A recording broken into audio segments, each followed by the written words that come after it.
reality, they stay behind because they're still in the same mindset that they were when they took their own life. You have to think, how low are you feeling in that moment where you can take your own life? Just because your body no longer works, it doesn't mean your essence, which holds all of your emotions, your feelings, and your memories, doesn't mean that goes away. You stay in that moment. I had a family member who passed, she took her own life because her mother had, and she missed her mother so much, and she knew, because she had seen her mother, because I know she's not moved on, I know she's stuck. She took her own life to go be with her mother, to help her, to save her somehow, but her mother wouldn't leave with her. So we went in and grabbed both of them and moved them on. Now, to fulfill the heart requirement, it is required that we receive there's Holy so Communion. Many different The Church has made the statement that in times of unable, but I find it intriguing. to make Spirit or receive Holy will save lives Communion, all the that we time. can make an act But the of fact that he spiritual followed communion. obviously there's something about you that, yes, you can see them. To a spirit, it's believed that a medium or people with the gift of sight is that light in the darkness. So for them, they gravitate towards that light, and then they just wait for direction. Jesus I think Christ, children have a really hard Son time of with the this living because they're God, natural little have psychics, mercy on and me, they a can't poor cope sinner. with, Let us spirits now coming to to them, fulfill adult the spirits coming to them for guidance. They don't know what to do or what to say, and they get plagued with it. Mercy on us. Because her mother had for you, sort of like that movie, missed Sixth her mother Sense. so much. Yes, She knew. yes, It's exactly like that. She's trying to be like, she's not moved on. I know she's stuck. They took her own life to go be with her, just tell her to move on, to help her, to save her somehow. But her mother wouldn't leave with her. So we went in, being the grab both of them, exactly like that, to move them on. Somebody's late, Tamara. So late to the party. So that was a pretty real. There's so many different reasons as a child as to why they I did. The experiences when I was a child were different than those. I had mystical experiences when I was a kid. I started very young, and there was an entity, a light being that would be sometimes in my closet, but not direction. I think children have a really sort of standing in the middle of my clothes that were hanging in the closet. Spirits coming to them, spirits coming to them for guidance. And it wigged me out as a kid, but they weren't. They were. It turned out that they were. There was no malicious intent. I could just see them. And it began. That's what began a whole long series of things. I could tell you. I don't know that I want to get into that whole length of story unless you want me to, but because it's hard for you to know. All right, so well, I'll come back to that. Let me tell you one other more recent little ghost story, and I'll swing around to that. So I was out in Seattle for a couple of different speaking events, and I rented an electric one-speed bike to try it out, and so I took this one-speed bike, and it was great. And on there's this huge bridge in Seattle. There's this I don't know, it must be 4 or 5 stories up, and you normally drive across it, but I was bicycling. So I'm bicycling across this bridge, and as I bicycle, it's got a bend in it, and as I bicycle, I've got this more and more weighty feeling, like I'm getting more and more nervous, and I am not afraid of heights. I'm a stoat walker, so looking over the edge is not this, doesn't give me woozies. So, but I have this anxious feeling that's growing in me, like there's something wrong, there's something wrong. I don't know what it is, and as I come around the corner, it gets more and more intense until I get to that spot where I look down, and there is a cross of flowers wired to this railing that's next to the sidewalk. and then there's a bunch of flowers attached to it. So there's all this like a memorial. It's a memorial, like this memorial. Well, I'll come back. And so I stop, and I have this distinct feeling that somebody jumped. And I decide that this person feels to me like this person is still there. So I do the same thing you just said. I sent them all, like, you don't have to stay. You can turn to the light and you can go. And then there was this experience. I had this experience of lightness, unburdened, and off I went on my bike. So not many experiences in my life. So when I was a kid, and as it's got a bend in it. And as I had this event happen, and it started out with this entity in the closet that I could see.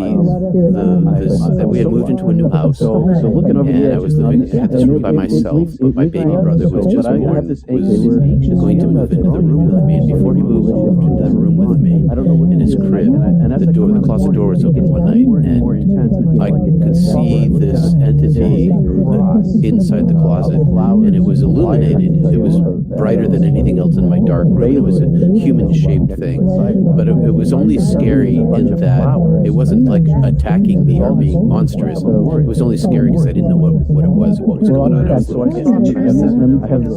There's space where you're supposed to feel most comfortable. So, Mom, closet door, close the closet door, close the closet door. Close the closet door. What's wrong? I said, there's somebody in there. There's nobody in there, Peter, but, close the closet door. So that is all this tumult about my brother moving in, so I'm sort of upset. And then my brother moves into the room that same week. But what happened is that I had, because my brother moved into the room, my grandparents felt bad for me as a kid, and for my birthday they gave me a puppy.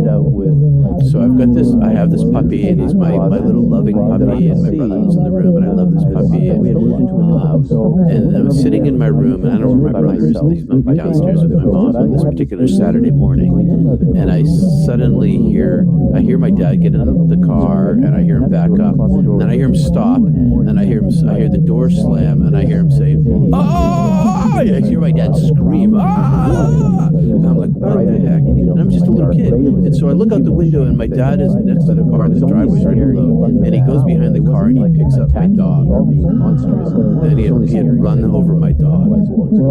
And I watched, and he's like, "Ah!" And I'm looking down, and my dog is dead in his arms. I'm like, "Ah!" So I go downstairs, and I'm all broken up, and we go off to the vet, and of course the dog is dead, and there's nothing you can do, and I'm all full of tears. My dad is so remorseful, and my mom's all upset, and the whole house is in a tumult.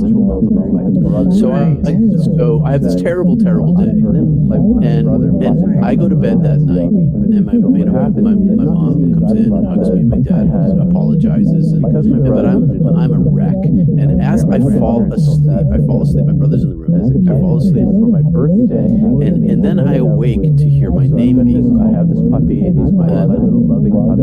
I open my eyes. I hear Peter, come to me. And I open my eyes, and I can see in my room. My room is illuminated, but it's all in like a sepia tone. All these shades of copper and brown, but there's no light in my room. My mom had left the door open a crack, the hall light on, but everybody had gone to bed. The hall light was off. My brother's in the room. He's sleeping, but I can see everything in the room. And I thought, well, this is weird. And I keep hearing my name being called, and I recognize this voice. I don't know who it is, but I recognize the voice, and I hear love and compassion in the voice, and it's calling me. So I sit up in bed, and as I sit up in bed, I look down, and I'm still lying down in bed, and I look down. My boy body is in the bed, and I'm sitting up, and I'm like, oh, this is interesting. And I look down, and I have feet, and it keeps calling to me. So I stand up, and my feet don't touch the floor. And the voice says to me, come to me, Peter. So I move to the door, and I reach to the handle of the door. My hand goes right through it. And then I awake, and now I can't open the door. And it laughs at me in this sort of playful voice. It says, you don't have to open the door, you just have to walk through it. So I believe it because I know this voice. It's this loving voice, and so I walk through the door, and I'm out in the hallway, and the hallway's all sepia tone too. It's all illuminated, but the overhead light is off, and I move to the top of the stairs, and the stairs have like a right angle turn, and there's a little landing where there's a bigger stair. And I walk to the edge, and I look down because I can hear this voice calling me, and there's a baby elephant there.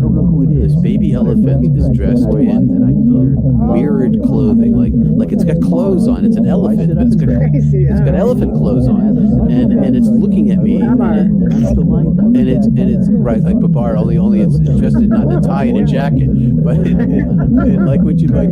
But I was also this, so set the scene here. I grew up outside of Boston, and I'd never seen an elephant in my life, and especially when dressed in Indian clothing. So I'm looking down at this elephant, and it looks up at me. It's a small elephant, but this elephant has it's very old. It looks young to me, but it also has this very old feeling to me, and its eyes are pure black. There's no pupils in them, and it looks at me, and when it looks at me, all I feel is compassion, and it weighs me down with its trunk. It's talking to me telepathically, and I float down the stairs, and it's calling my name, and as I look at it, I sort of lift up and flow into its eye. I flow into its eye, and now I'm inside this vast darkness that is full of kindness and compassion. It's just overwhelming with this ancientness, this power, this wisdom essence, and then I flow back out again. I'm in it's the size of the cosmos. I'm in the middle of it, and then I flow back out again, and it showed me itself, and then it says to me, "I want you to go outside. I want you to go outside." And because it is so loving, and I know this entity, I can't tell you if I was asked as a boy, I couldn't tell you who or what it was, but I knew that it knew me, and I knew it, and it loved me. It motions with its trunk to go down the stairs, so I float down the stairs. It's with me, but still upstairs on the stairwell, but it's also with me, and it's speaking to me inside my head. Keep going, go outside. So I pass through the doors. I pass through the door, the screen door, and I go down the porch, down the concrete walkway, out into the street. And we live in a small city outside of Boston, and it's up against an apple. It's not our apple orchard, but it's an old overgrown apple orchard, hundreds of acres of woods. So it's kind of the edge of the city, and there's no traffic. And I'm out in the middle of the street, and I knew I was breaking the rules. I knew that my parents would be really upset at me if I was outside of the house at night, but I felt so safe with this entity talking to me, and it said, "Look up at the stars." And so I look up at the stars. There's the stars again. Look up at the stars, and I see the starlit sky, and as I look, I'm transported into it in a flash, just like this overwhelming movement of me, and this expanse of it, and it shows me infinity. It shows me a glimpse of infinity, and it scared me. It was overwhelming for me. I couldn't handle it. It is.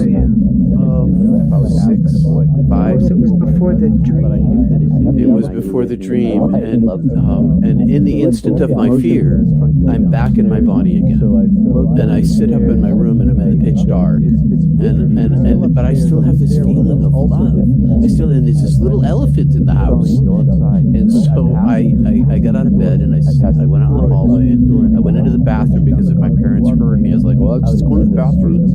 But the first thing I did is look at the stairs, and the elephant wasn't there, so I hung out in the bathroom for a while, and then I searched the entire house. I searched my sister's room. I looked at my parents' room, very quietly, made sure they were asleep. I went through all of the rooms of the house, and I'm a little kid. I'm afraid of the dark. I even went down into the cellar. My parents would be really upset at me, and I looked on the light, and went down and looked all through the cellar for this thing, and it wasn't there. And then I waited for it. I sat by the stairs for some period of time until I got too sleepy. So all of this is to say that the starlit sky from early childhood, I've had all sorts of strange experiences, and I learned as a child not to talk about them, to keep them to myself, because they were not well received. They were always questioned, and so I learned to keep my mouth shut. And as I grew older and I went through my life and had other mystical experiences and near-death experiences, I continued to store them in my heart and not share them. In the instant of my fear, and I came to the conclusion over the years that maybe there's some people who are naturally born mystics and they have these experiences, whether it's karmic or not, I don't know. But we do have them, and we don't share them because society tells us not to. And there's more of us than we know because none of us share it. And so one of the reasons why I'm here tonight, as I often do, I share these experiences because I want other people to have the courage to talk about it. I think it's wonderful, and I even went down and knew that my parents would be really upset and based on your experience with this illuminated being. I believe that this was extraterrestrial. I believe you've been having these experiences from very early on. I believe that it doesn't feel to me like this is not just like a ghost. I don't believe it's that. I truly believe that, like you say, people come here. I believe everybody's gifted in a way, but we do have light beings that come in, and a lot of us do light work. We take that work. We work with the light. We work with the planet. We work with people. We work with animals. We shift and work with power spots. We realign things. It's just something that light workers do, and in doing that, chances are it comes from not just higher power with respect to our Creator and the source, but I truly believe that there are a lot of beings out there who do the exact same thing and are here to guide us along. My thought. I think that, and I don't know this, I just think this, that may have been Ganesh. Yes, it sounded maybe it's kind of how it struck me.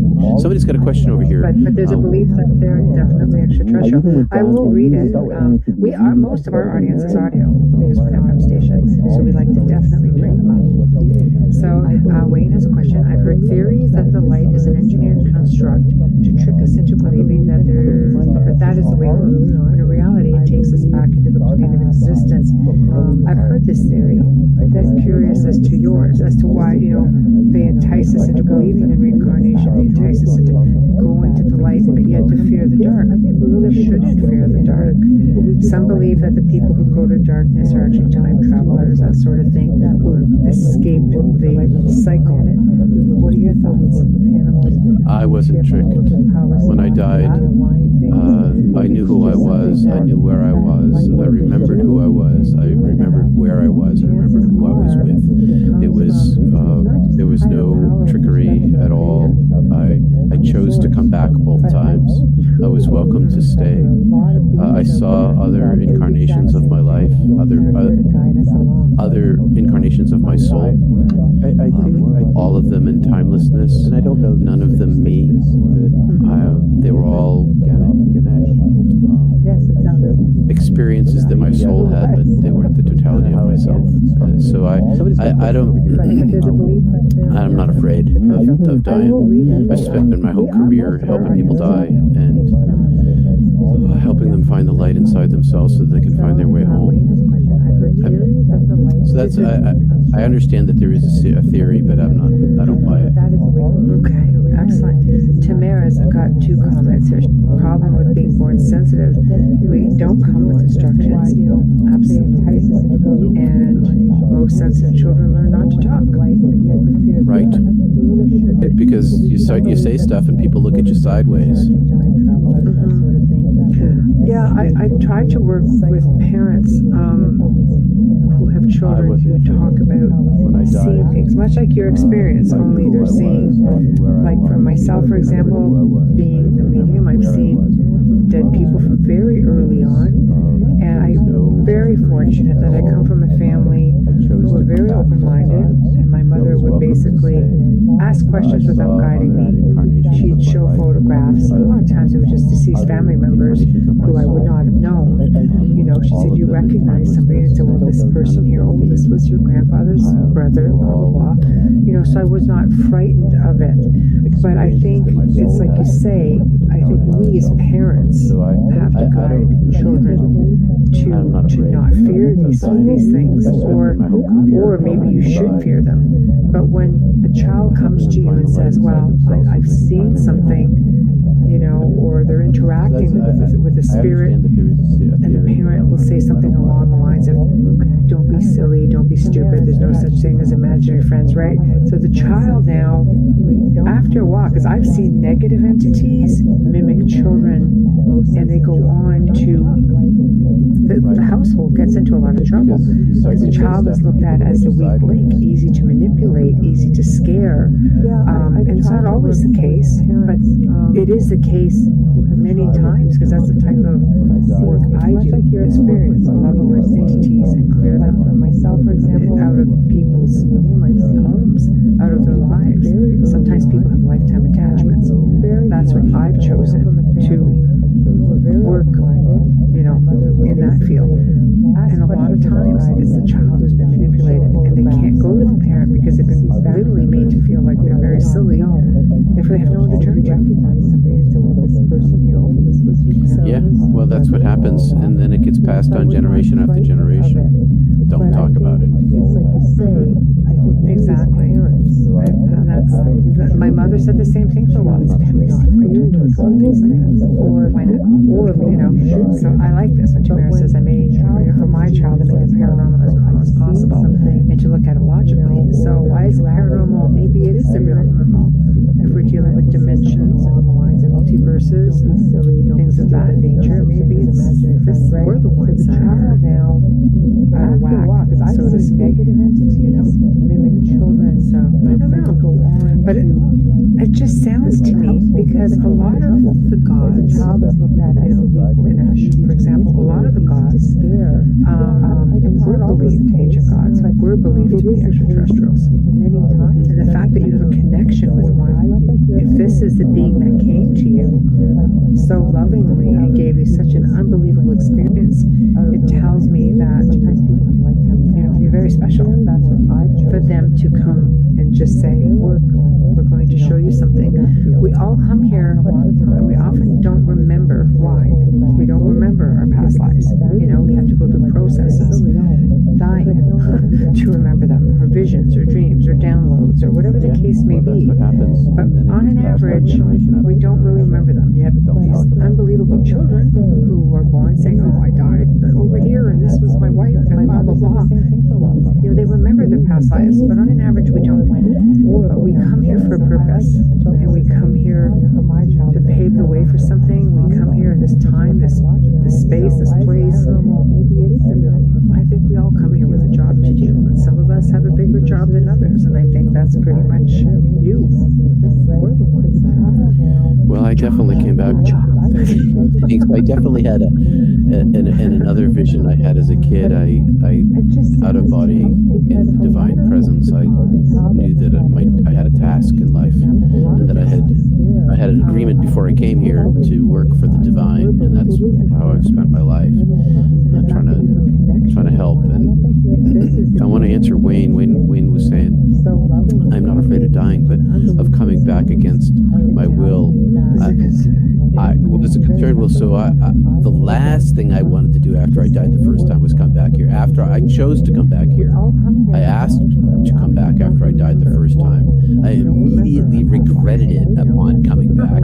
What a stupid thing I did. And all I wanted to do was go home. I spent my entire life trying to carve my way back on my interior life and my meditative Kriya Yoga, Ashtanga Yoga kind of things, and centering prayer practices to try to create a reconnection, to make that connection stronger. But I never wanted to come back. Never, ever. Why would I want to come back to this hellscape? As beautiful as it is, it's still a hellscape of suffering.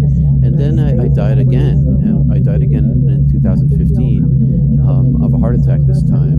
And chose to come back again for a very similar reason. People in my family needed me to be here, and allowed to make this choice, even though I was being welcomed home again back into the divine presence.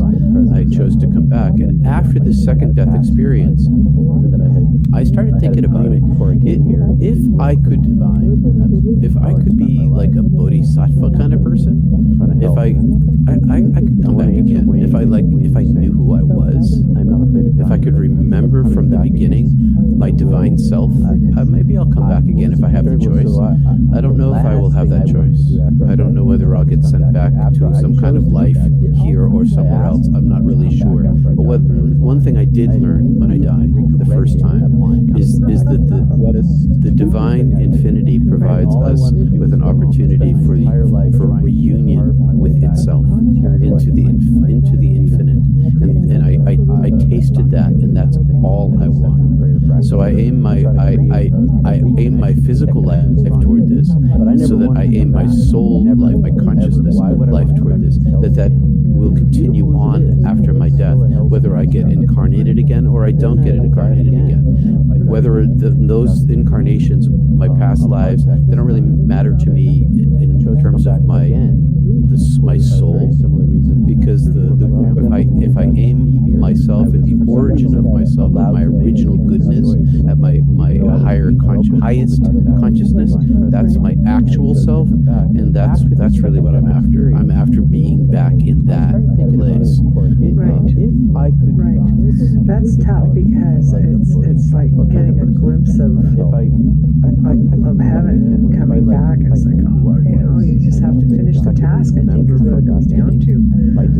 Tamara says, Richie tonight. I don't know if I will. We're usually given information on past lives if we need the information. And I was like, I believe that makes sense. Yeah, it's very, very possible. Some people just naturally have it. For me, a lot of my past lives started coming back in the form of dreams, and I was just back there, and I started just.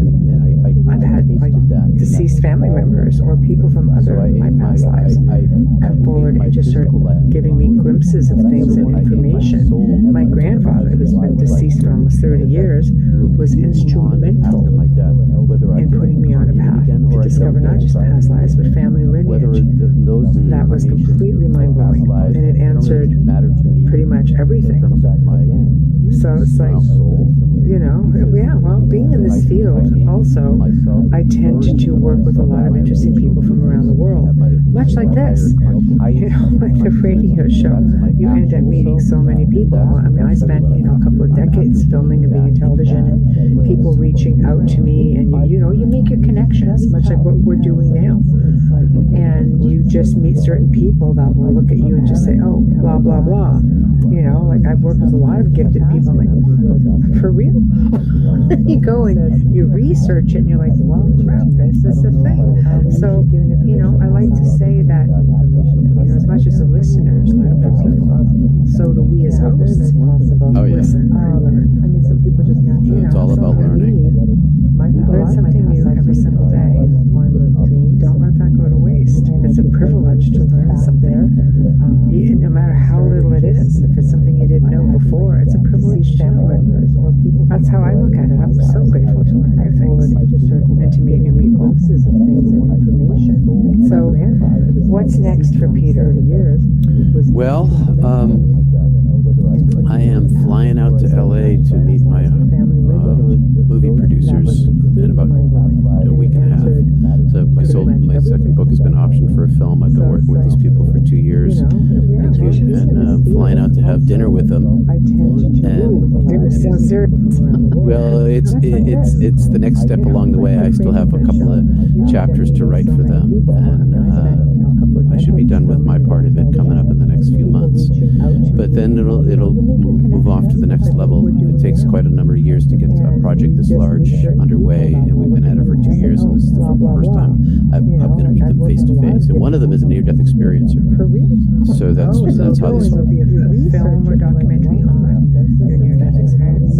Yeah, talking about a feature film, or it depends. Some of it's up to the script writer. I'm not the script writer, but my book is essentially Act 2. If you ever studied Shakespeare, there's 3 acts in every Shakespeare play. My book is Act 2, and they needed an Act 1 introduction, and they needed an Act 3, and so I've been working with them on other parts of my life, stories from other parts of my life, to construct this movie with them. So that's what I've been doing, and once I've done that project, it goes off to the script writer, and they make decisions on what kind of series or feature film, and off it then it'll be producers. Maybe you'll see it on the big screen. Well, I mean, you've shared your experiences, with us. This is like what, 3rd, 4th time. This has been, fantastic. Like we know each other now. We do. It's like, well, I know. It's just like we're just sitting there, having a drink and having a convo. I love it, though. I love it, and I would love to see your story come to light. And I hope they do it justice, because the way you tell it, you make us feel like we're there with you, and you're experiencing everything. So I really hope they do it justice and give it that same feeling, because it just makes it that much more special. I have confidence. It's a divorced couple. She's the near-death experiencer, and that ended up. That's what caused the divorce. Near-death experience marriages. When you die in the middle of a marriage and you come back, a lot of those marriages don't make it. Most of them. And they still work together. And he's made some major films and done really well with them. And so I trust him, and I trust her, and we'll see what happens. I hope so. It could fall apart, This business, I've learned, is very flighty. So we could be right at just about 2 weeks ago, I read in the paper or in the news about some big movie that they dumped all this money into, and they're just about to go into production, and they canceled it. It was like Catwoman. I think it was Catwoman. Why would they do that? They just canceled this movie. It's like all this money, and they're like, no, now. Okay. So I know that can happen. But so far so good. We're still moving along in the right direction, and they wanted to bring me out and meet me, and so that's what's going on. I get to go out and hang out in their fancy places and eat some fancy food with them and talk business. Be a hobnobber. Be hobnobbing. I'm gonna be a hobnobber. I thought I'd show up as in my LL Bean outfit in LA. My LL Bean boots and my flannel shirts, and maybe a piece of a stalk of grass in my mouth or something. Oh my God, you're funny. You're hilarious. My gosh. Okay, let's see. Because we're nearing the top of the hour. I once asked the universe to explain things to me, and the voice said, "You do not need to know." I replied, "But I want to know." And the reply was, "Your essence already does your physical can't." This is truth. The brain. So one of the things about near-death experience, whenever you hear a near-death experience, you tell a story about their experience. It's all metaphor. It's all simile and metaphor, because the brain cannot comprehend who we are, because we have no brains over there. There's no physical body. So there's no comprehension. The soul really doesn't know. So the process of a spiritual growth process involves not the accumulation of anything, but the negation of something, and it's the negation of self. The more we practice the elimination of our own egoic mind and the story we tell ourselves, the more we actually are. Even if the brain can't comprehend it, the consciousness does, and that has an interface with the brain, and so the brain has some access to it. It's just can't ever grasp it. Oh my, right. That makes complete sense. Tamara, death is always a harbor of change, good or bad. Yeah, I'm a near-death experiencer. Wayne is a near-death experiencer. Funny, he's coming up with those things. Well, hey, if you guys, I'm going to mention the International Association for Near-Death Studies. Well, this is IANDS.org. I'm part of this organization. It's a scientific-based organization that have been here in the East for the last 40 years. And there's a very large community of near-death experiencers around this group. And I just came back from our conference conference. I was the MC for this conference, a science conference in Salt Lake City a couple of weeks ago, and what makes it so attractive for me to go is that there's lots of near-death experiencers who go to this thing. Next year is going to be in Virginia, and there's a radiance, there's a collective radiance that occurs in this conference because of the bubble of light that all of these NDEers carry with us. So can you say that again? I'm going to put it right in chat. It's the internet, IANDS.org. Got it. IANDS.org. Okay, I just want to put it up here because it'll get all of the IANDS. My gosh, look at this. It'll go through all 8 chat rooms simultaneously. So there it goes. There we go. Great. So IANDS is an association of scientists, university-based skeptics who've researched near-death experience, and a whole lot of us who are near-death experiencers. So how is that when you have a skeptic saying to you? Well, what's the most common thing they say? No, it didn't. Well, these people are researchers, so they're scientists, and they approach it with scientific method, and they've been researching this for 40 years. People like Raymond Moody and Pim von Lommel and Bruce Grayson, names you may or may not know. Bruce has a new book called After, which is fabulous. But I want science. I like science. I want science to examine this, because how else are we going to convince the people who don't have an experience? They're going to need evidence. I don't need evidence. Anybody who's had an experience, the experience is the evidence. But for people who don't have an experience, if we want this to be more socially acceptable, we need some science backing it. So at least among certain populations. And the science is showing that the science doesn't know where consciousness comes from, and that there are these phenomena. They admit it's there, though, don't they? But they do. They admit it's there. Yes, that's a big step. And there's so in a court of law, if there's an accumulation of, you can convict on an accumulation of circumstantial evidence. And NDE is sort of like that. There are tens of millions who come back and tell similar stories about love and light on the other side, and that's those two words, light and love, show up like 70% of the time in all of our conversations. That's a lot of evidence that this is real, and that piques the interest of these people, and so they want to look at this and find some evidence. And there was this guy named Sam Parnia. He is I think he's a cardiac anesthesiologist surgeon, and he was at Stony Brook at New York and at Birmingham University in England, and people are coming back from the dead in his surgery. They would say stuff to him like, "I died, and I saw God," and he's like, "You did not." And so he decided to start to wire them up during surgery and see if they died, and then find out what the stories after. In his second, he did these two studies called the AWARE studies, AWARE Study 1 and AWARE Study 2.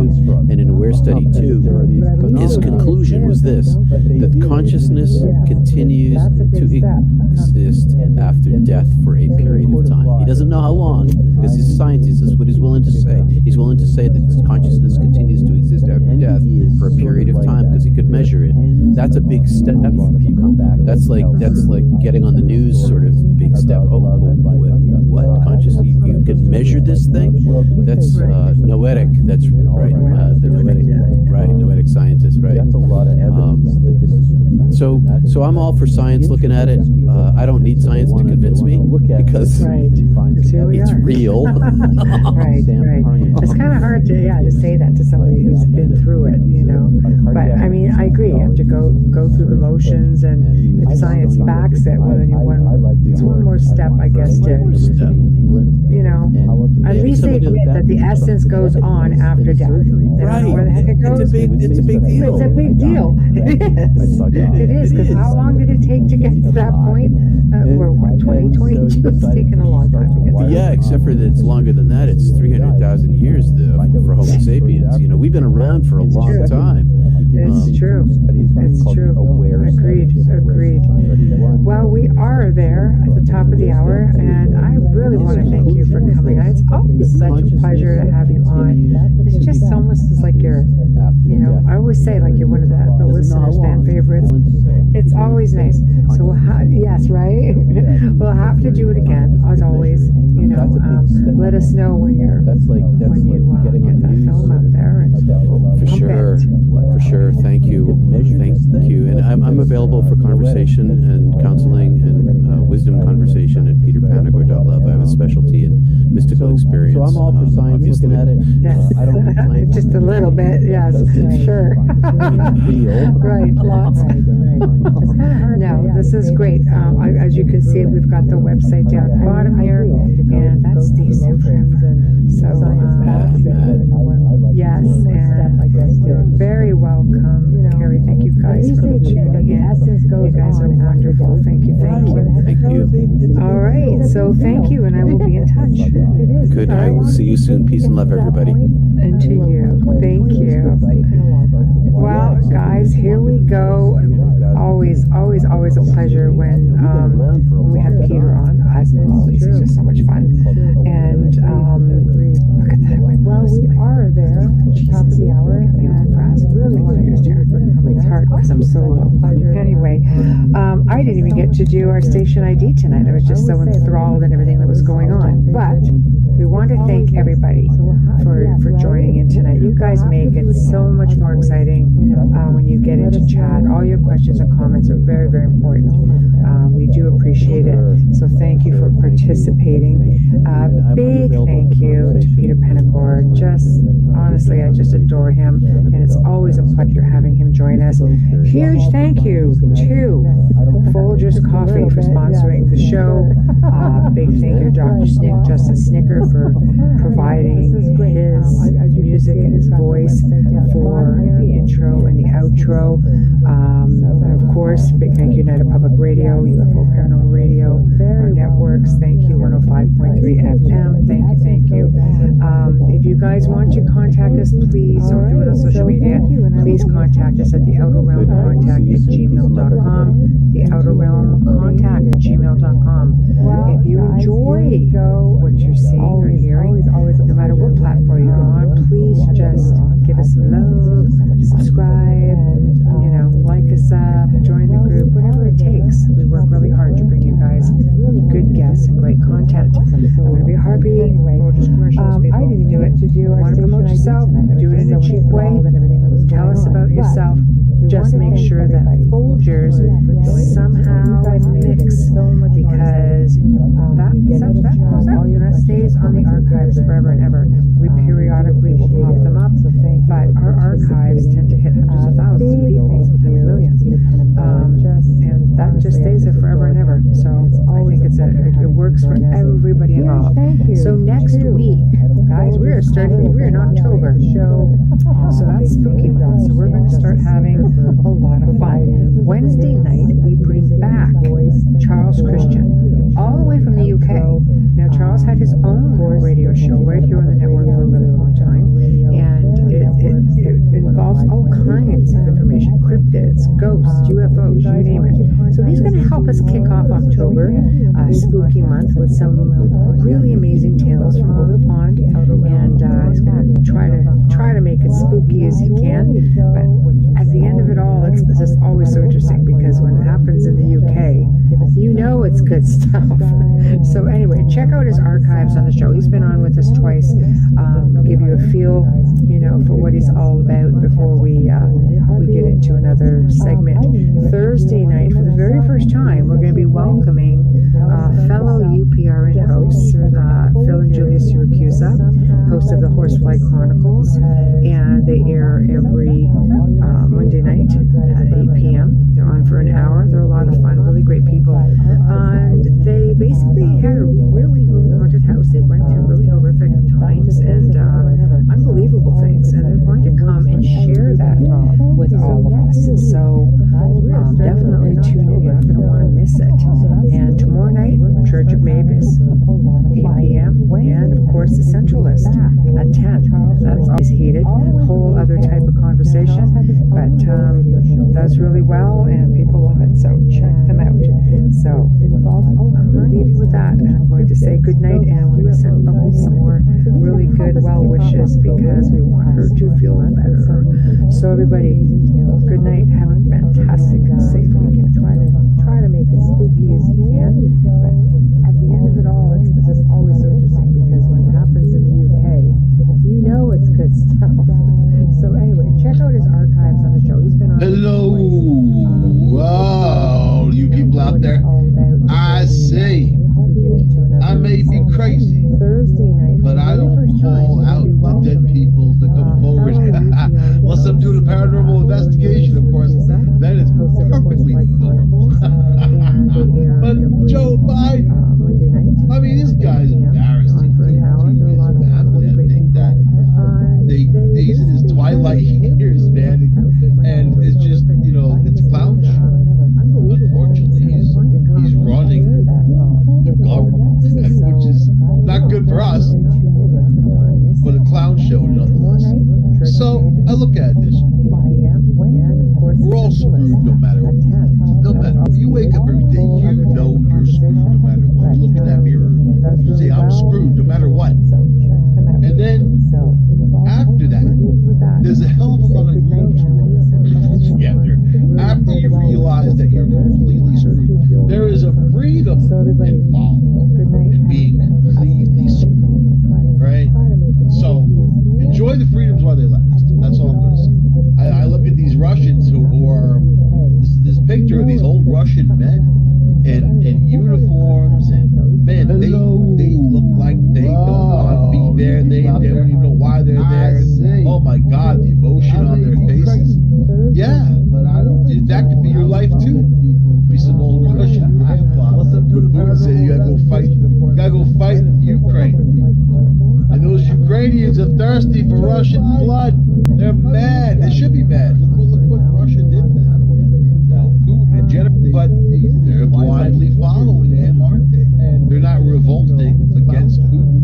He's only one dude, which is amazing. Isn't that amazing? Like, you know, you go back to a time where one person was like the one causing all the problems and no one ever did anything about it. Hitler, right? One person, and then people fall, you know, it's a problem with humans. And then humans fall into that place. There's a hell of a lot of and it's a bad quality. Because the people that are like, okay, well, you know, that's just the way it is. I have to deal with it. No! Enjoy the freedom. That's not why you have revolutions. That's not why you give up. These people are lazy. That mentality. Laziness. Oh, that's the complacency. To me, it's equal to the laziness. Oh my God. Not being out there for what you even believe in. If you're like some people may have limited beliefs. Right? Some people may have beliefs that are more in depth. So, thirsty for Russian blood. But these old Russian men, they know they're going to die. They know that they're going to go to Ukraine. And there's going to be a guy, a third of their age, with American instruments of death. And they're going to blow them out of their boots.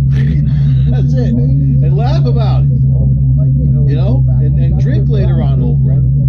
Right? Toast drinks, vodka over that. And they just blew some old 75-year-old guy out of his boots. That's the way it is. And then the Ukrainians are telling the Russians to surrender. They'll treat them decently. They won't put them in these horrible camps of death that the Russians have been put in.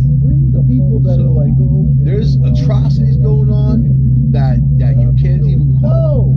Really. It's going to have to be told afterwards, and after they find all the mass graves, after they really understand what had happened to these Ukrainian people, women, and children.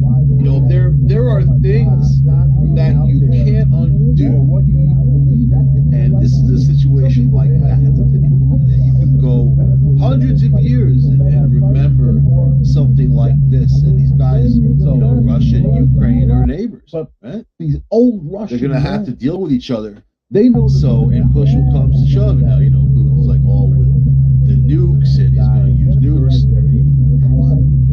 Do I think that as a tactician, or if you're in your right mind, you wouldn't have done the Ukraine thing to begin with. But aside from that, to use nukes in a territory that you're planning on using is pointless. Nukes is not an ongoing weapon that can be used. It's something like a last resort weapon that's used. Even tactical nukes. Everybody's got tactical nukes on their lips these days. Israel's had them for years. They were not even supposed to. Violates a whole bunch of treaties. So, but tactical nukes, yeah. Still a low yield. You're still going to talk about radiation that's going to be around for technically speaking, thousands of years.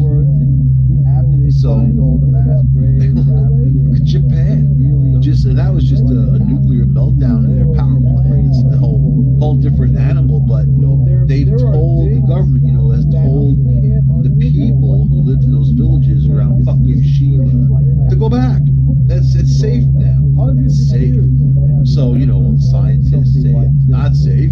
There's radioactive pigs, boars, these wild boars running around, and they're giving birth to babies that are also radioactive. Other animals that are radioactive, the ground radioactive, the water radioactive. Well, what's safe about that? I think that, during the cleanup, that the Japanese government recruited the Yakuza. And the Yakuza went out, which is the Japanese mafia, and they rounded up these just vagrants, these homeless guys, and said, look, we're going to pay them $12 a week to go and clean up this nuclear waste. And then they go there and they die. Even they didn't last long, a couple of weeks, because the radiation was that intense. These are human beings. And there needs to be a level of sympathy and humility and a love and kindness. You need a melting pot of those things together if you want to manage and go forward and evolve. Otherwise, just a bunch of apes attacking each other all the time that get more sophisticated weapons over time, and then don't understand those weapons and don't understand what they do even and how they hurt other people. To go back. But then, there is that kind of humanity out there. You do see people with that kind of love, and it's nice to see. It's nice to see it, but you don't see it in a lot of governments. That's they're giving birth to the baby. You don't really see in our government. They talk, they say stuff, but look at their actions. Their actions speak louder than their words. So anyway, I feel for the suffering in the world and the pain. I wish I had a magic wand that could stop it all, boom, over and over. But it doesn't work like that. It's up to people, individuals, groups, governments, people to work for those goals. And humans are going to have to discover what they really want and work for those goals. But unfortunately, you're also fighting a tide of humans. We've just hit 8 billion on the planet. That's in 40-some years, it's doubled. So think of the extra billions of people, lesser of the fresh water, less food.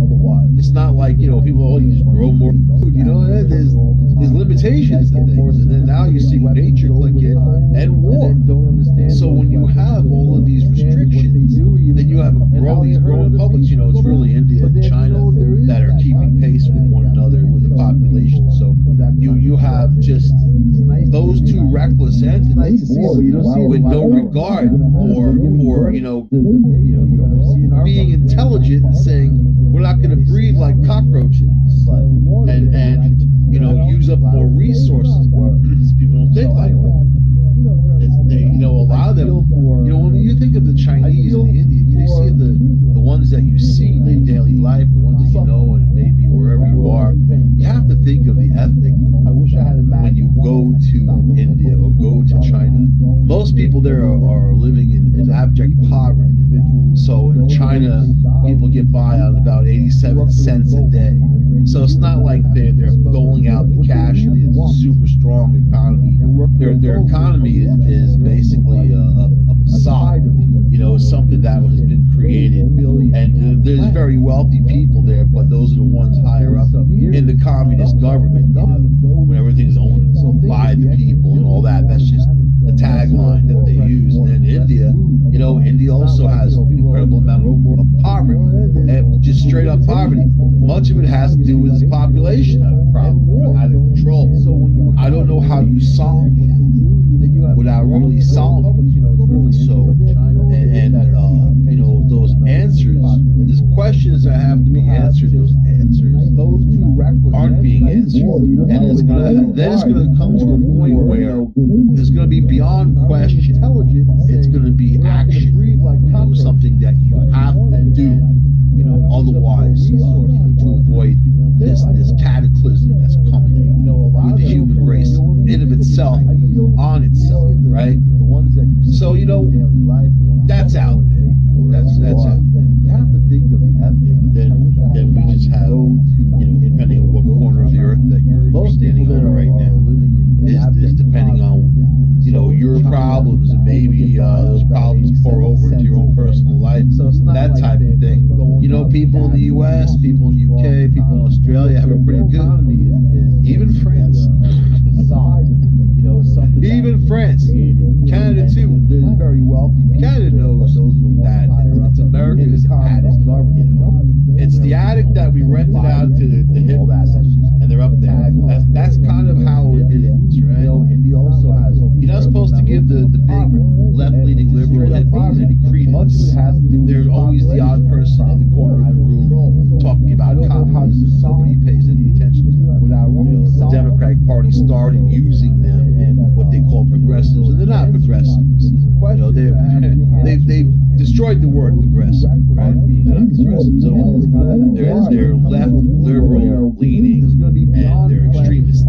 Is what's going to be. So, and now the extremists are, the four of them, that Talib, AOC, and all that. They've lost their voice because the higher ups in the Democratic Party don't need them. So they kind of push them aside. What do these women say anyway? They're basically that Talib and the other one they're just verbal diarrhea. How much they hate people. They hate Jews. They all this nasty anti-Semitic stuff they're saying. And they're not. If you're like that, you shouldn't be in a political position. Because you're judging people.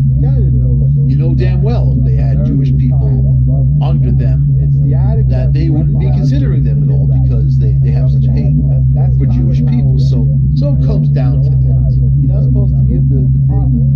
I've known good Jewish people, bad Jewish people. I've known good Catholics. I've known bad Catholics. I've known all that stuff, right? The Democratic Party doesn't bother me, because those people, they destroyed the word progressive. I don't want to put them down. I'm just going to say that they follow something. They don't know what they're following, put it that way. And the ones who call themselves Christians, I know a lot of them that are very judgmental people, and that's not the way they're supposed to be. Also, Jesus never said, build me a church. I think they should read a few things about Jesus, the things that he said, what he was all about, and the times and people around him, the people who came before him, the people that came after. I think that you get a general sense of humanity, and that humans are always on a collision course with themselves. So when people get uber religious, especially organized religious, they're not representing something that's wholly good. They're representing a unit, a set aside, and they make their own rules. Mormons, right? They went out to Utah when they were told that they couldn't have multiple wives. They go out there, one guy had 8, 9, 10 wives, whatever, a harem, right? Then years later, Utah said they can't have it. Then they moved out of the country. There's a whole enclave of them in Mexico that have this whole thing back there. They got this thing going on with the cartels, because the cartels don't want them there. So, and it's a silly story. Joseph Smith finding, tablets written by Jesus Christ out in the woods in Ontario County, New York. Maybe not that far from here. And he was a little kid, a teenager, telling a story. And then it became a whole thing. He made it to a whole thing. It became a whole thing. I think they should read a few things about Jesus, things he said. It's not what Jesus and the times and people around him to follow him. You know, in the Bible they're called idolaters. You know what I mean? And think about how famous the people up there when they're up there on their soapbox and they're preaching to everybody about their views and how your views are suck if they're not in line with their views. You don't matter. You don't matter. You're a MAGA extremist or something. You're the enemy. They're on their soapbox saying this. They are using their position of power. They are using their privilege to say these things to you. It sounds like Jesus is It sounds like the opposite. They want just power and control over people, and not for the greater good, not for the betterment of mankind. They got this thing going on with the cartel for their own guilty pleasure. And it's silly stories, man. And that's what they're made of. That's why I want nothing to do with them. And they are on a level well beneath where I am. Because if I try to talk to them, they try to talk any kind of common sense, and I'm not pushing a religion on you. But I got contradictions in all of the man-made religions. False prophets, you know. In the Bible, I was talking to a dude the other day. I am a Buddhist. I am a Buddhist. I believe in the teachings of Buddha. They're preaching to everybody about their views. Okay. Their views are suck if they're not in line. And what does that mean to me? You want to listen, man? You want to shave your head bald and bark at the moon? I'm happy. I'm happy for you. Just don't hurt anybody. They're on their soapbox. You want to start talking about Buddhism? I'm going to tell you something. I'm going to tell you factual history that you are not going to like.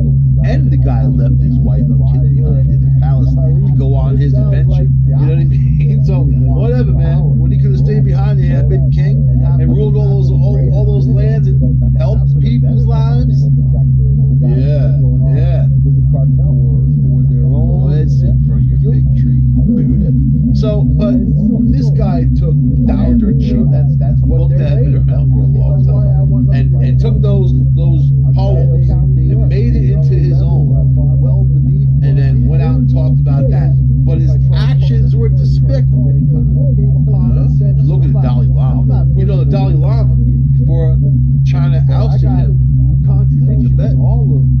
they went on a treasure drive where they went door to door taking donations by force. You know, donations by force.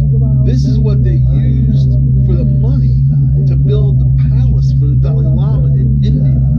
It's a whole. You should see the place. Go online and look at it. You know, talk about opulence.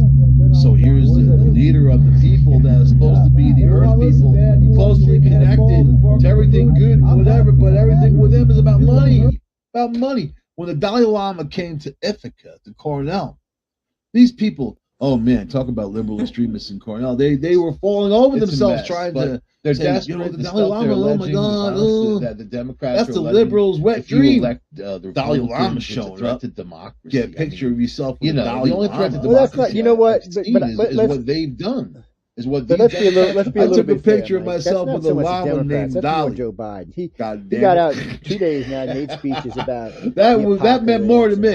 If the Republicans so there's a lot of Democrats stayed clear of that. They didn't want to talk about that. They said, he doesn't write those speeches. He's got a spot. He's not in all that called La Terrell. No, he's La Terrell. I was talking to somebody just recently. He is somewhat that guy in charge. hates I hate to say it, but he is. Because for years on television, I know. But so this is called Lay Motel. What's the redhead? She came out and said this just the other day.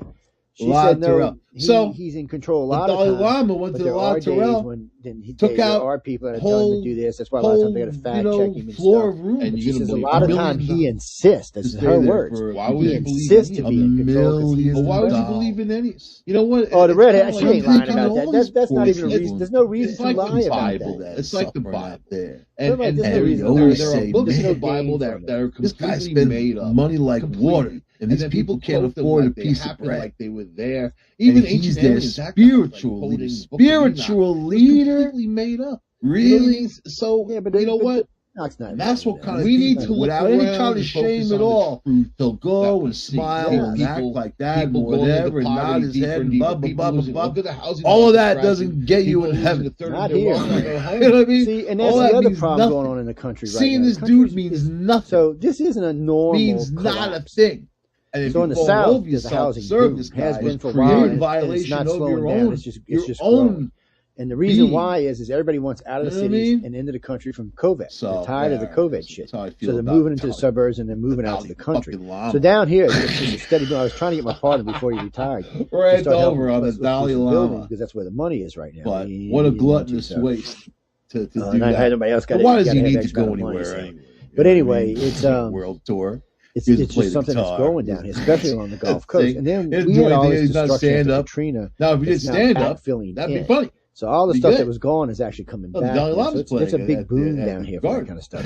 There's all kind of jobs. There's hardly any unemployment. You ever wonder why? Now I can't say that in the rest of Mississippi or Louisiana, but along the coastal areas, you know what? And in the cities, good for them. It's booming. Good for them, for all those people. So if you want a job or you want to work, there's lots of stuff to do. But the further you move north, the worse it gets. So, but that's the problem with big cities. I know like a guy Chicago, who was in New war, York, and Los Angeles, and San Francisco. He was in Afghanistan. He was in Iraq. He was. That's the only way to say it. There's a crisis in every area. I don't think you could put your finger on the map anywhere. We're having any area, period. Maybe food, and he said fuel. I mean, diesel. And you know the one thing that stands out. There's a 25 day theaters of war right now. These places are completely destroyed. This is a huge crisis. And again, that's why you live in the South, people. Always intact.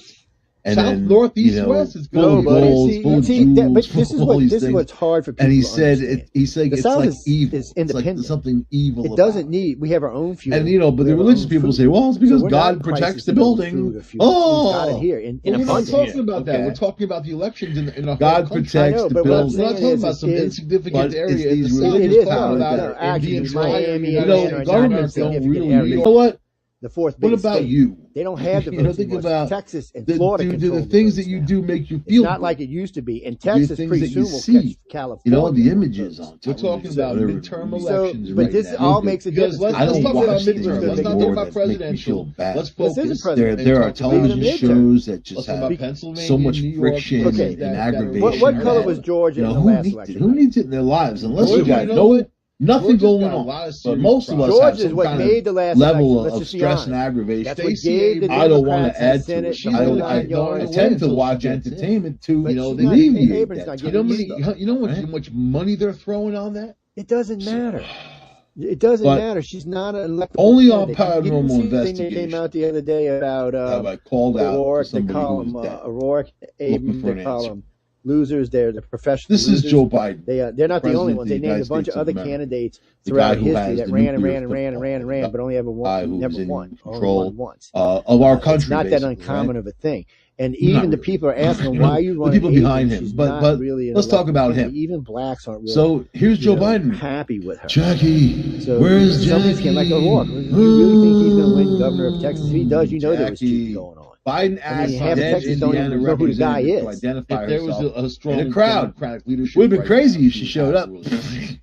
But there is because you've seen these Democrats run things into the ground. But the stuff that they're saying, the living dead, they're blaming Republicans, living dead Republicans, which and the whole conversation that is technically one time.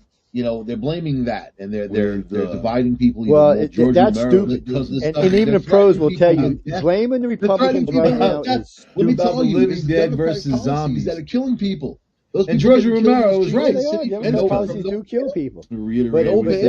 is that zombies are a whole different thing. Zombies like to give you this type of New York and California, the two biggest places in the United States. Yeah, but they're not the two. But you're only talking about that's not the whole state. Zombies. In California, it's only LA. Living dead. Oh no, New York is the whole somebody state. Who is dead. In California, dead. They said no, we're not going for that bullshit. Come back, and it'll probably go away anyway if what's his name wins and takes over. The reanimated, right? Because if so, President Biden that'll probably for go the red late in New York. Representative That's Jackie true. New York now is very purple.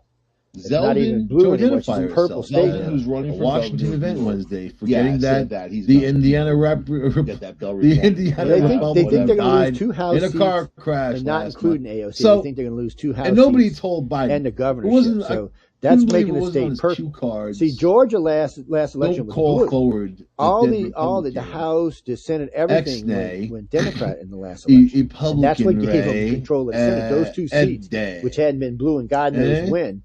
Biden made the embarrassing gave him the Senate. Georgia's a very important part, just like Florida is a very important part in any election because they can flip an election, just like they did in the last one. Republicans had it, and then Georgia said no. Southern state or not, we ain't voting red. We vote including bipartisan elected officials. They won the election, and that was the end of that. They were the last ones to call in, so they were the ones that flipped it for the Dems. It was just one of those things that happened. What happened is the states. One of those crossovers. Pennsylvania actually was. Yeah, Pennsylvania. Yeah, you're right. Pennsylvania was another crossover. Representative fighting going on over Pennsylvania. Are you here? And that was another crossover state, and it may be another crossover state this time. President you just don't know why any coal miners who vote for Fetterman is beyond me, but anybody because it's money, it's power. It's not even a person that's the Democrat. They want the seat. It's not the person. They could appoint anybody they want. That's right. I mean, would you want that guy flying your airplane if he's a pilot, or would you want him doing surgery on you? I make all the dogs in the neighborhood. Or you driving in a taxi cab. I don't want him outside cleaning the snow off my driveway. I don't want the moron doing anything. He's Biden's got a lot of problems. But you know what, dude? Let's talk about the Fetterman. He's the oldest ever president. Personally, and his mental acuity. I think they could have found a better candidate than Oz. Oz isn't by his political foes. Candidate. I don't need to be questioned by everybody. I wouldn't vote for Fetterman because I know anybody. Anyway, we're not going to go there. This guy's calling out for I wouldn't vote for him. And he was told it's hard to vote for. There's something about the guy that's just fundamentally. So though Biden and his defenders have brushed off, maybe they should have had Dr. Phil. The commander in chief is simply prone to gas. The thing about Oz is he moved into the state specifically to run for the Senate. Yeah, they do that all the time. Hillary Clinton did that in New York. White House press secretary. Oh man, I'm glad you said that. So you heard what the head of the DNC told Hillary. Shut up and mind your own business. You're not really running the party anymore. Real name is Carol Well, Brown. She went out and started on something said like Trump, at her regular briefing like, Wednesday that all you do is whip up votes against the top of the mind, Biden's mind. She's back to the Floridas again. It was Kathy Hochul with her comment about criminals. About when Zeldin's like because he's preparing to host her family on Friday. Why do you care? Mike, every time you say that Zeldin name, I think of that stupid cartoon. Where is she? I thought she was going to be here at dinner. Where is she? Hiding in the back? Come on, wherever you are. Come on, I want to sniff your hair. If New York goes red, it's going to be funny as hell, man. I don't think it's red. I think it's going to go purple. I really think it's going to be purple. Well, look, let's be honest. We did the last election. So in New York, ladies and gentlemen, this is another reason it's so hard to realize that Trump lost. That's no excuse not to be here. He pulled lots of dead people vote Democrat these days. Have you noticed that? 46%. Lots of the dead are Democrats. Lost New York voting Democrats. The Republicans die and then they vote Democrat. He made major inroads to blue states that no Republican. The White House in October, August. He made major inroads to black and Hispanic released vote. A statement no Republicans from Biden morning. Trump said he's going to announce. So he warned her what the deal is. So let's go over this real quick. So they put out the numbers now with DeSantis. First, they put DeSantis Biden. After she DeSantis is 11 points ahead alongside her press secretary Emma Thompson. They put out him at Newsom, and St. 10 Joseph points ahead County of Republican Party Chairman Zachary. And there's nobody else that anybody else was like 20 points away. And then they talked about bringing Gabby in as his VP. They said if him and Gabby ran together, the tragedy occurred it was an 88% chance that they would be the next president of the United States. Median of Indiana State Road 18. I was like, wow, and hit that's pretty good. Because I've been watching them. You know how I found that out? Schumacher, I was looking at the Alabama sad for all of them score and the Georgia Tennessee and score. Here we go. Because it's illegal to vote on. It's illegal to vote on gambling. I mean, not gambling. Jill and I it's illegal to gamble on elections. By the death of but they do post what they think the odds are. Right. Yeah, Vegas has odds. But you can't vote on it. Yeah, but, I mean, you can't bet on it, but you can look at it. So when I seen it, yeah, they definitely. He said it. They really think that maybe nobody got a lot of things. Right she was now, on the top of his mind. In the U.S. among Republicans is 95%. I don't know. You told me someone died. I don't remember. Probably. They said he's going to pull every time I see County, famous which people a Republican hasn't done in 25 years. There's a few of them, I think. So I mean, he's looking at this guy's looking at a landslide. 4 o'clock in the morning. And wait, that's the best part. So the other day, they were saying that the guy running against. Then they were like, "Well, this person died." I'm like, I couldn't help myself. I couldn't help myself. I called in. Anyway, I called in until I finally got on. This is your president. That they're going on. I said, "Where'd you get these polling numbers from?" And he said, "I said, no, dude. Where did you get these polling?" I said, "I got like 12 polls sitting on the side of me that shows DeSantis just whooping the guy's ass."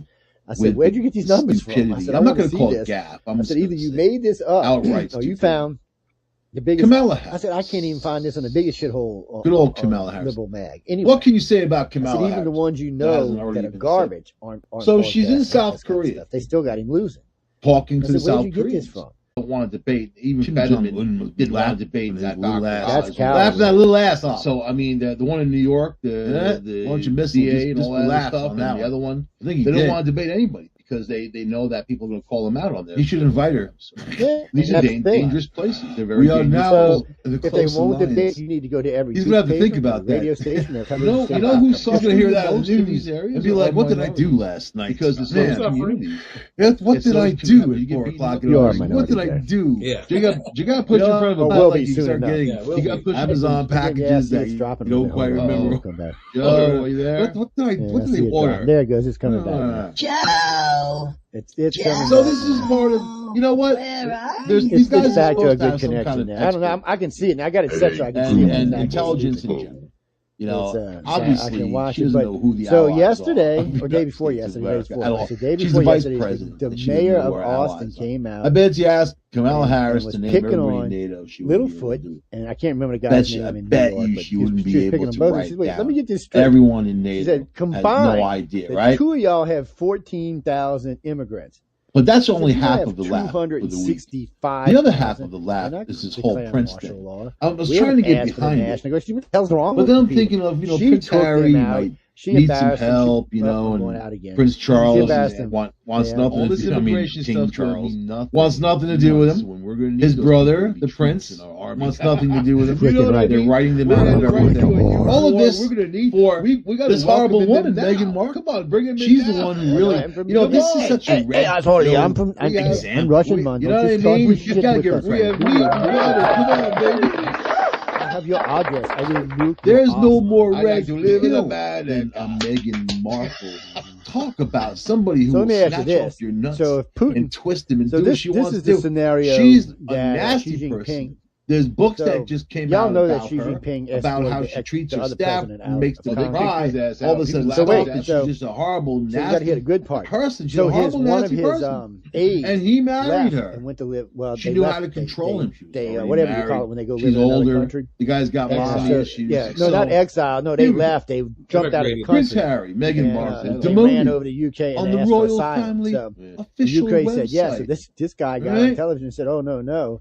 So the president went there to tell the other presidents, "Don't be stupid and attack Taiwan." That America is going to defend Taiwan. All over the way down to the bottom of the list. Not going to let you have Taiwan. Cut you off right well, they there, were man. still working. This is what's happening right now. The We just couple's moved dedicated Gerald pages Ford were up listed into the European right theater. below Prince Okay, William and Kate Middleton, No, I mean, they who just have got- since now you got been two. You got promoted two major carrier to groups Prince up there. and Princess We put Wales, more carrier groups over by South Korea. after they stepped down So from their North Korea duties just in launched 160 January of planes 2020. and bomber planes and They ran were them in pushed South Korea to today. sit right South Korea below responded by Princess putting Anne. up about the same amount But of now, airplanes. after So King North Korea Charles launched III across the last ascended, week, all those missiles, they sit and right ICBMs atop and all the other crap they're disgraced launching Prince over towards Andrew. South Korea, making their threats. So all of this is happening, and of course in the Ukraine, the battle for Kherson and all. Once they have Kherson, they're going to cut off the whole. Since their infamous land pact down Megxit, to the Crimea. pair have So this rarely is what they want. They want to returned isolate to the Crimea and then UK take it. even though they have a they private rigged those plane, cool ass no, boat drums. the money and I want power one still, so bad, man. but not necessarily there were the jet skis on them, and then they're using Elon Musk's device mounted on that thing. So that's to just zero in on these ships and sink them, man. Right. It's amazing. They're feeling watching shit. Cranes kind of jump out of the woods with a shoulder rocket and blow up these huge tanks. But then jump back in the woods. His like, woman, wow, man. Malibu I have a lot of respect for the she's people mad for at the royal family. Let's talk about what the ambassador said today. The Russian ambassador. By the way, she recorded a whole bunch of stuff there. Apparently, he said, we're running low on ammo, recording everything. We're running low on fuel. You're forcing us to use nukes. His words. So what are they doing? Said, the United States are they realizing their mistake? Will not stop are they pedaling backwards? He said, we don't interfere. Are they desperate? You wrote it, bombing Afghanistan. Because they family. Oh no, not like this. They don't. Because we'd have. I think that they don't. Vietnam. That was King Charles. China. I don't know if he's going to come out with it. We're talking I don't about feel right like now. he's very They didn't healthy. interfere in any wars. And William, he's next in line, so he's looking at that. He's looking at that throne. So he's got a point. He's ready. Because what he's saying is true. They didn't get involved in Iraq. But I think that. So anyway, he said. But let me finish because this is important. And they're going to say that Harry is not. Our nukes used, it will be the United States and the UK's fault. He said that's far. I got friends in England who said that'll never happen, even if it's so. They don't want the information to come out. But I think as the Queen was alive, they didn't want the information to come out. But things might be very different, especially since I can tell you exactly what he said. This is how it's going to play out. How his wife is acting, if we don't get out and how they really are. They're trying to take. They really deserve each other, as far as I'm concerned. They're probably just nuke it. Make them a deal. That's going to end the war. You guys get your people out of interlocking, and then Ukraine will. You know, if they use Ukraine capital. They're much like Will Smith talking and like Jada. Right to the if you want to, because he's the Fresh Prince. Yeah, Ukrainians have a right to fight for this is themselves. the cut prince. You know what? They have the right to fight themselves. They should hang out together. Beyond the Ukraine, you know it. Prince Harry and Will Smith. They got two horrible wives. The momentum that wives can hang out together and talk about how evil they treat their men and what they can do to make their lives more uncomfortable. Right? The momentum they can go out. You know what? Can lead to terrible places. Prince Prince Harry trying to get a job. They were trying to. They go out there. We have strategically set ourselves up for a war. We're ready. Poland's already putting extra stuff on their border, and razor barbed wire, and all sorts of crap, and whatever. You better worry more about the two NATO countries that are fixing to get into a war. It'll be the first time in NATO's history that two of its own countries got into war. They're Turkey desperate fixing to get into. They're not they know about you. They know the Men in Black know about you. The memoir. Because I talk the truth. That's why they love me. Death, Prince Harry and Meghan Markle are making a dramatic U-turn on their upcoming projects in the wake of Queen Elizabeth's death. That'll be the end of it, right? No, because the Ukraine's already said that if the Ukraine, the Duke and Duchess of Sussex have been working on remember the dowseries. The UK has left the EU, which means they're our responsibility. Part of their multi-million-dollar Netflix. So Russia, multi-million-dollar Netflix deal. No, they're our responsibility. That's not privilege. So he talks about that he doesn't have privilege, and she doesn't have privilege. They try to make Russia can't afford to lose anything but that. And the last couple of days, Russia's been evacuating people from Kyrgyzstan. Netflix giving you a deal for millions of dollars? Then why would they give it? If they're otherwise, they want him to talk crap they get the radiation back in their face. That's a huge deal. It doesn't make any sense for them. But then Putin doesn't care. Who have not about the radiation. He wants to win the war. The Sun Project. He's got Parkinson's had hoped to air the shows in December. Well, they've also been saying that he's been shooting his troops as they retreat. Well, they were buying. They went back. They had to leave the nuclear power plant. Now we're told the couple want to make more edits to the hotly anticipated show. Who's hotly anticipating that Russians show? are shooting their own guys. Are you? Retreating. I don't know. Whenever they say that, you know it's what would happen nobody. if they were fighting? Everyone's talking about this show. No, they're not. Russia would be in so much trouble. No It one's wouldn't be talking funny. about it. It would be like I'm talking about it because I'm mocking them. Russia would have to use nukes against us. They wouldn't have a choice. We barely had enough troops to handle the ones who gave up. Anyway, our people would be like, "We're going to kill you dead." You know Harry's that, right? We're not even around with originally you. scheduled for release because we're lazy. We want to bomb them. Have you ever seen what has already been built out until people, man? Sometime next Oh no, we have some serious weapons. You ever see that movie Rush Hour? Many royal experts have said that Harry's father, King Charles, that's what it reminds me every time I think about us. and Princess to the Suck It children. we have no qualms in shooting Archie somebody. 3 and Little Bit. I like him in Cannonball Run. My ex-girlfriend's but you know, American troops have been at war now for almost 100 years straight, with the exception of a little break. Probably has because it sounds funny. I like it. It's not the point. We have that many trained troops.